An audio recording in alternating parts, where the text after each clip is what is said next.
by talking about marketing fundamentals in GetResponse. And for the most part, that's what GetResponse is. It's a marketing tool. You can use it if you're, just trying to keep in contact with people, but primarily you're using it so you can get more activity, more engagement, more kind of activity that leads to revenue, more activity that might lead to higher donations, whatever your source of revenue is. This is what GetResponse is really primarily helping you to do. So we do want to talk about this from the perspective of marketing fundamentals, not necessarily sales. Obviously, you can send an email and you can make a sale. And what you're trying to do is you're trying to convince people to open your email and you're trying to convince people to take the action on it. I want to talk more from the perspective of getting and keeping the right people in front of those emails. And that really does come back down to some marketing fundamentals. One of those marketing fundamentals being your USP or your unique selling proposition. What it is that you do that's special that other people do not do. Other people in your market, other people in your niche, other people that look like your business. You want to be able to highlight those things, and GetResponse can help you to do that. There are some tools that you can use in order to enhance your USP. Depending on what plan you get, you can have their website builder. Now, you may not feel like you need a website builder. You may feel like you do that already on something like WordPress, or maybe you have a course platform and you're using a website builder. But again, all of these things are going to overlap as time goes on. Some of the platforms are going to start to do more things so that they can keep you involved with their platform.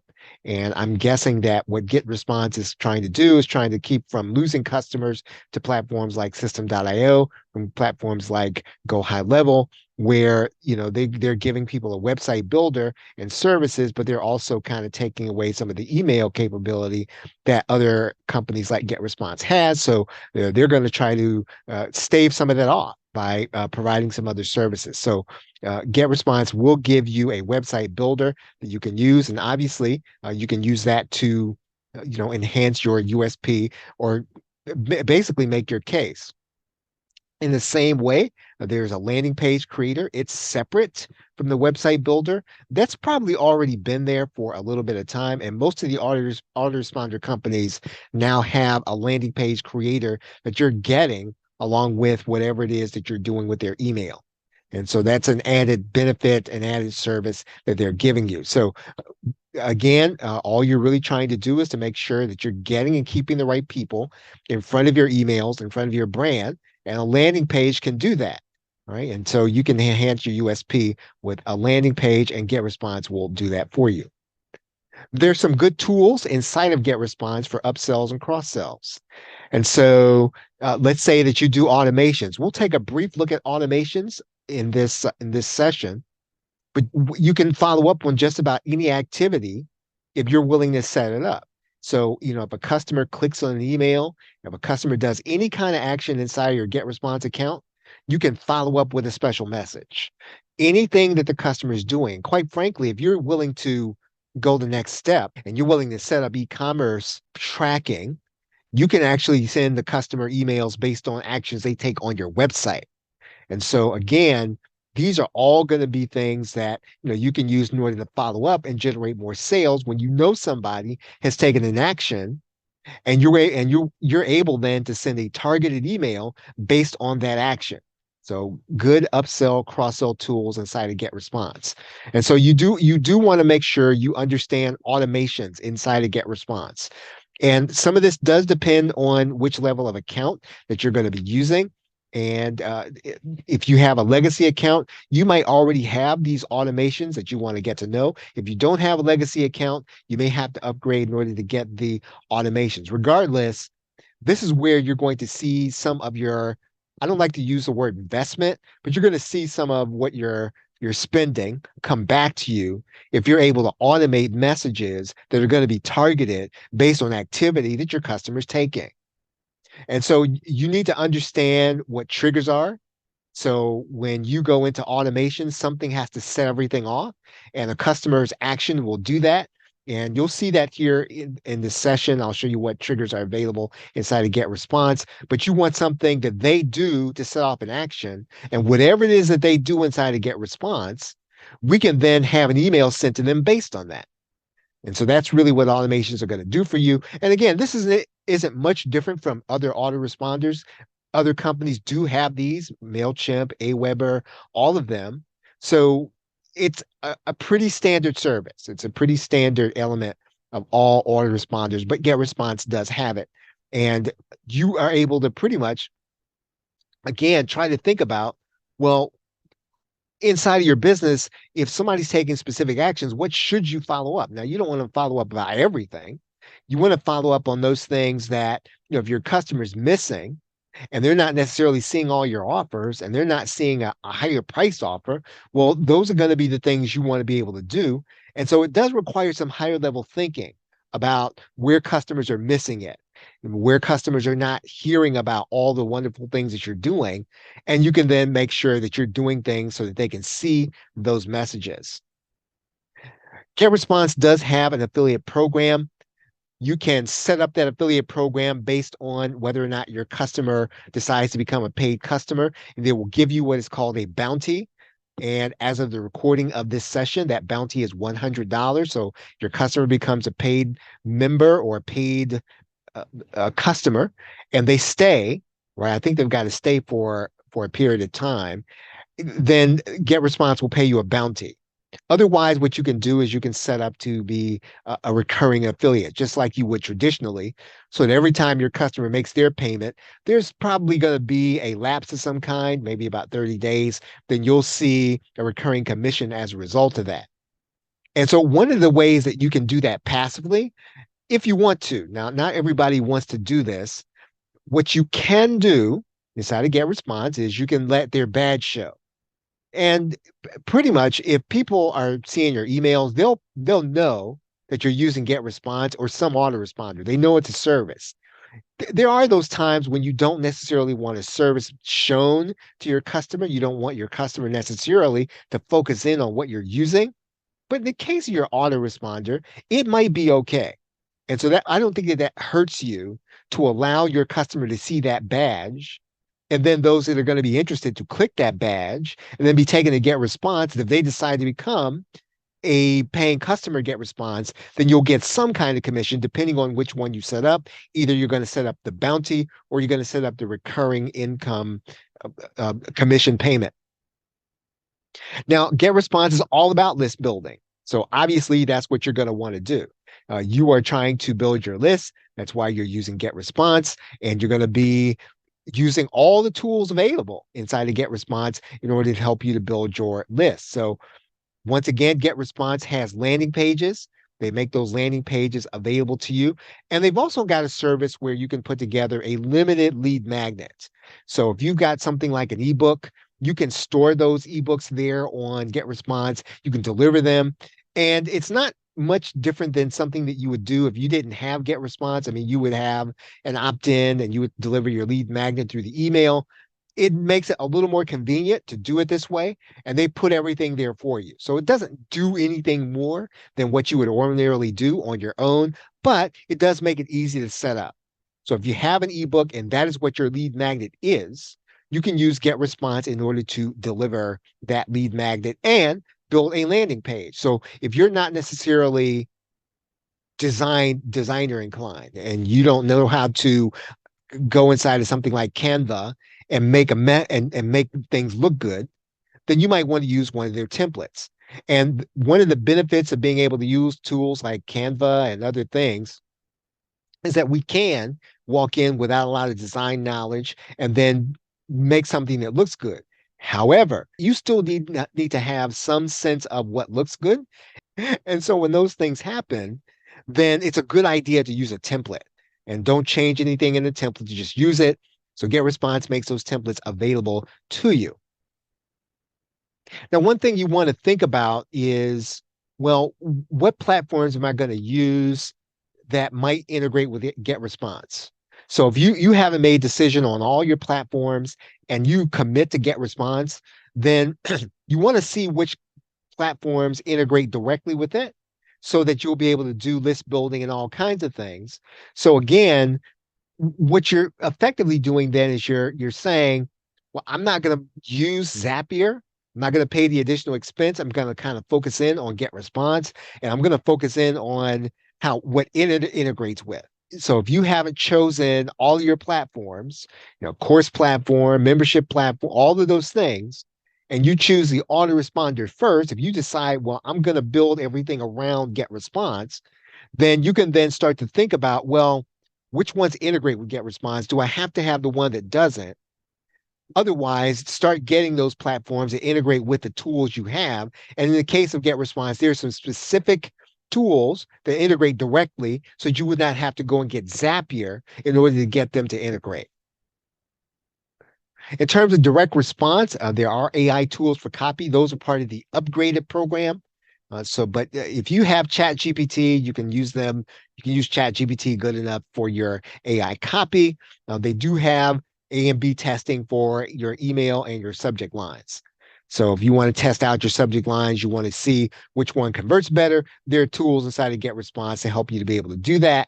In terms of educational marketing, um, there are website pages that can be set up for specific people. I'll show you that here in a minute. You can't necessarily lock people out. So it's not a member site. It's not a membership site page. Now you can do a membership site page if you're willing to upgrade. For the free service, you can segregate, but you can't necessarily have page where it's going to be a membership site. You're going to be able to hide it from your prospects and only give it to your customers.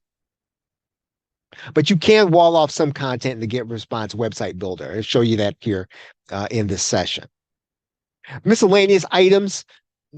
GetResponse has been around for a long time. And so you want to be careful about using default text in anything. So anytime that they send out a confirmation email, they will give you the option of being able to customize it. And even if you've got to go to ChatGPT to say, how do I customize this so that it doesn't go to spam, then do that. But don't use the default text for anything. So wherever you get default text and GetResponse, really in any autoresponder, you shouldn't use it. Always make changes when you get the opportunity to customize things. Now, in the case of some of these autoresponders, I do know that with Aweber, they have to approve your subject line when you make changes. I don't know if that's the case with GetResponse. Regardless, though, don't use the subject line out of the can. Whatever they give you, make changes to it, make it specific to your customer so that it will not arrive in the spam box when it gets to your customer. Now, one of the most important aspects of working inside of GetResponse is going to be your data and your analytics. I'd say it's an underrated aspect of the process. Now that these companies autoresponder companies in particular, are getting a little more sophisticated in what they do, you can start to collect data even if you don't know how to use it yet, or even if you don't use it now. So, and we'll discuss that here. You may not ever even know everything that you have to analyze right now. That's not important. It's not important that you know. What's important is that with every passing event that your customer is engaged in with your business, you want to collect data on what they're doing. Now, that might sound a little creepy, but you should be, right? Because all of these tools are available. And I mean, you want to make sure that you're giving your customer things that are going to be relevant to them and not necessarily irrelevant to them as time goes on. What does that mean? You can track everything that they're doing inside of GetResponse. So anything that happens inside of the autoresponder, you should be tracking. You should be tracking clicks. And now, here's what that means when I turn to track. Now, GetResponse will tell you and give you statistics on when somebody's clicking links. That's not new, right? But you can't use that, right? That doesn't help you to know that everybody clicked on one link that you put in your email. Just because you get that information, well, what can you do with that? You can make some changes, you can make some adjustments, but that's not information that you can use. You've got to get good at getting your customers tagged based on what they're doing in your autoresponder, right? Tagging, that is where you have to go with your data. You've got to make sure that, again, if it's happening in your autoresponder, you want to tag it. You should be tagging everything you possibly can, because again, what this is going to allow you to do is make sure that when you send an email, You have all the different groupings of people that did certain stuff inside of that autoresponder, so you can respond to them appropriately. And this is data that you can use, right? If you collect it. Most people don't. Most people do not collect this information. Most people don't think about it.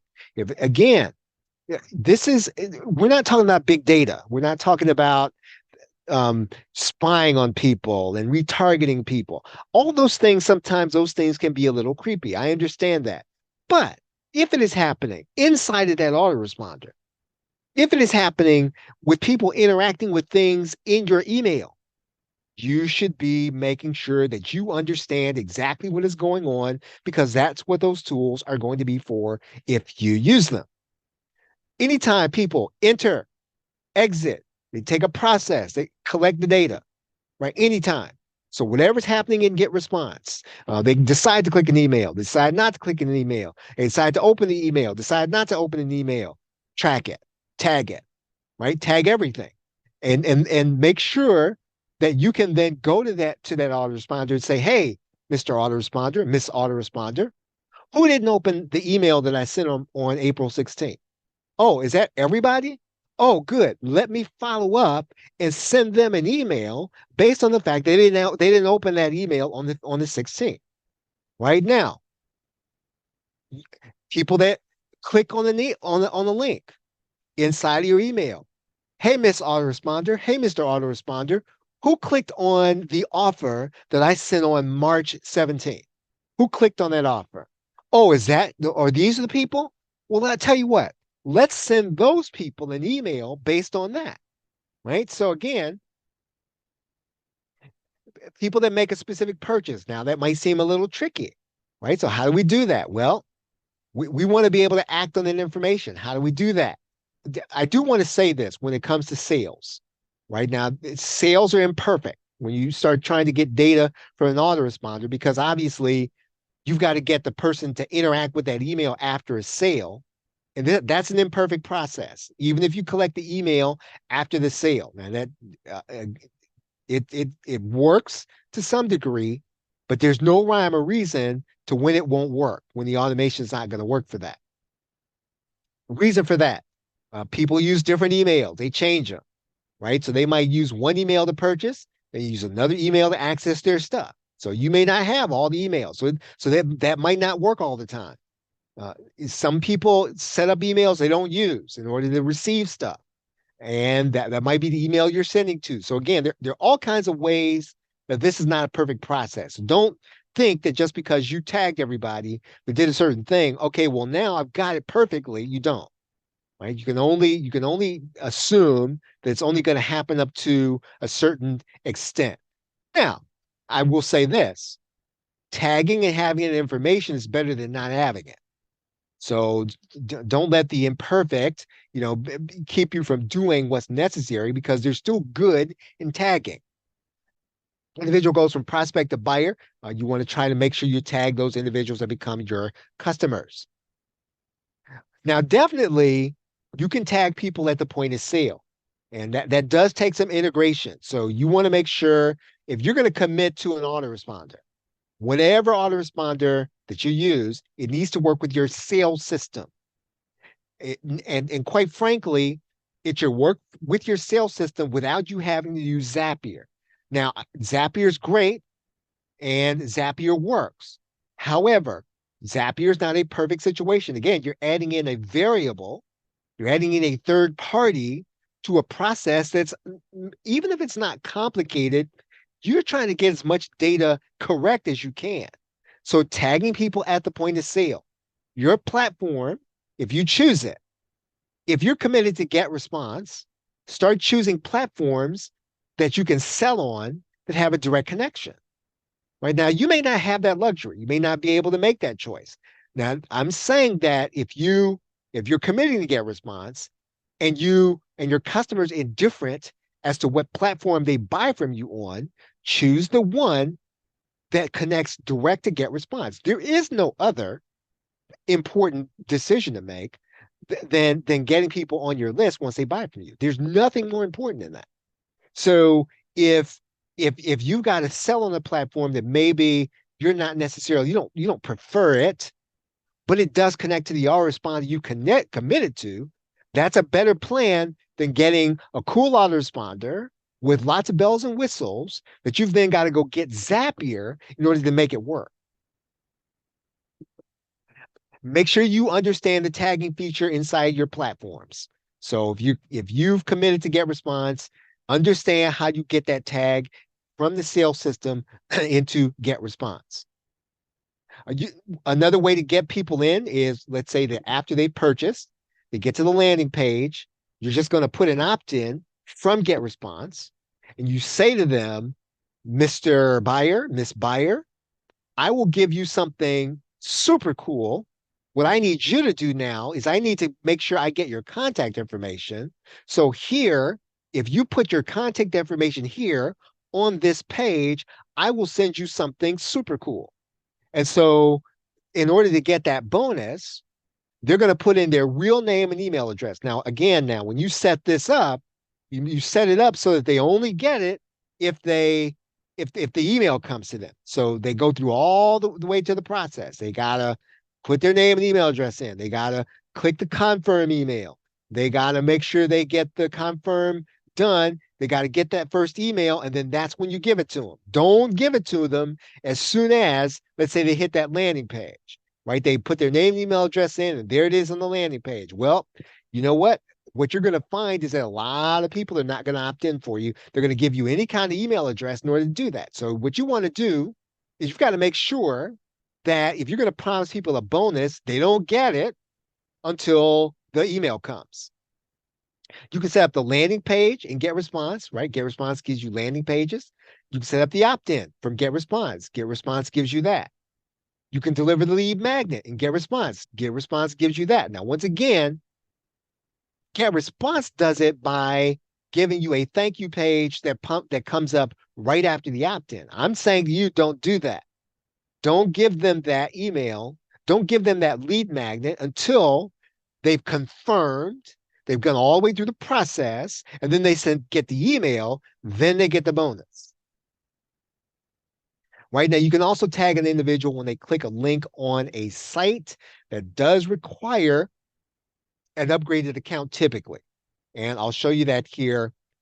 You'll see here that, when an individual subscribes, they click a link. These are the things that will set something in motion, right? So all of these things are things that we can start setting off things, and that we can get an individual into a specific action. That is what a workflow will do for you, right? And as you can see down there, one of the actions is tagged, or one of the triggers is tagged. So we can set off some kind of action based on the fact that someone is tagged specifically. So it's very important that you tag people for every little thing. I do want to talk a little bit about the website builder inside of GetResponse. You could go down a rabbit trail with this, and I want to show you some of the things that it will do, some of the things that it won't do. Now, you may want to, if you have it as part of your account package, you want to go through it and make sure that it's something that you either don't want to use, that you do want to use.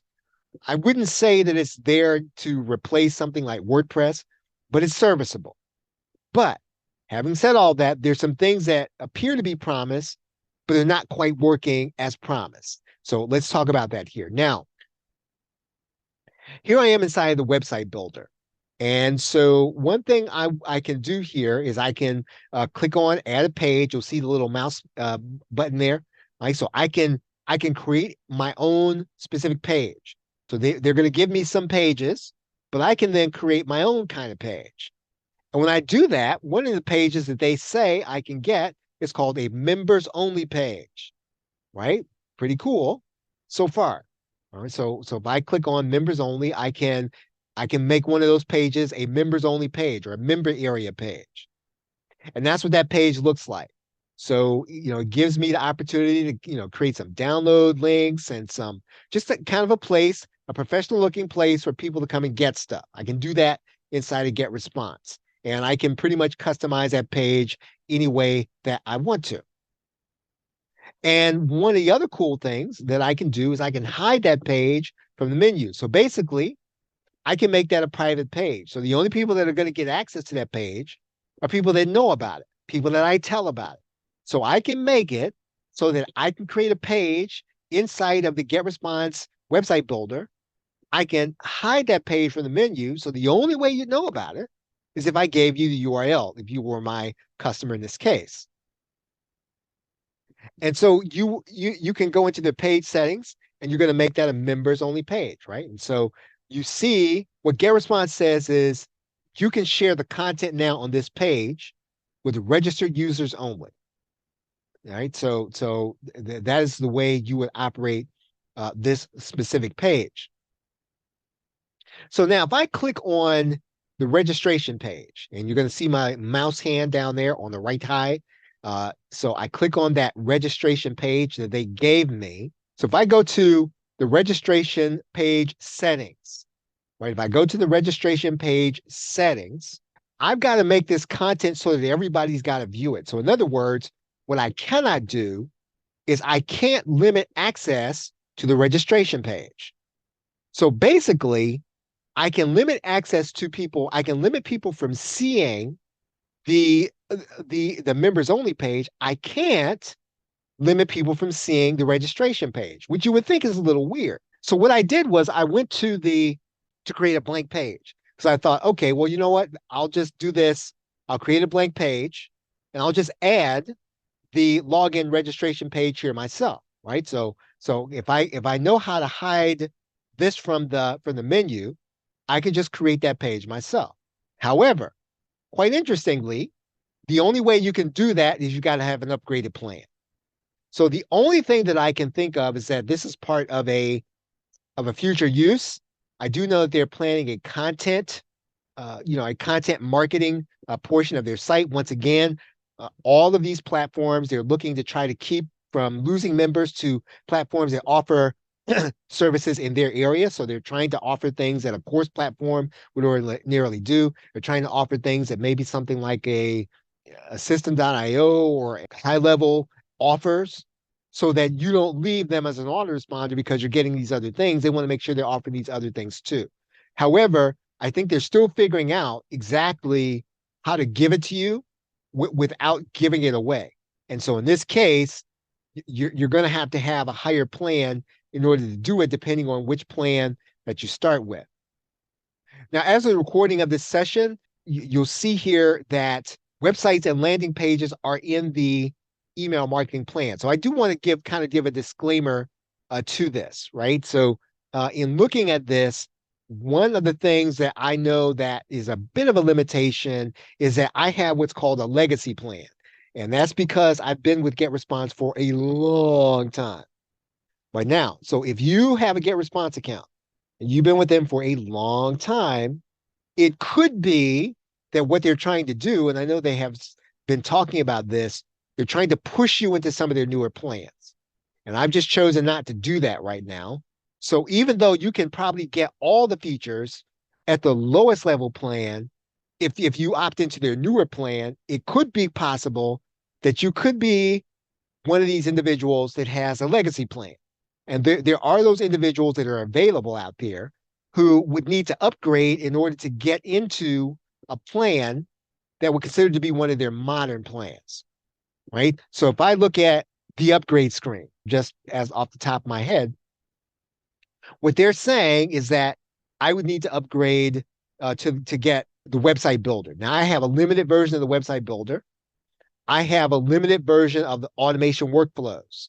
I don't have access to webinars. So even though I do not have any of these plans, I have a legacy plan, I do have automations, I do have email scheduling, I do have all the things that are on those particular plans.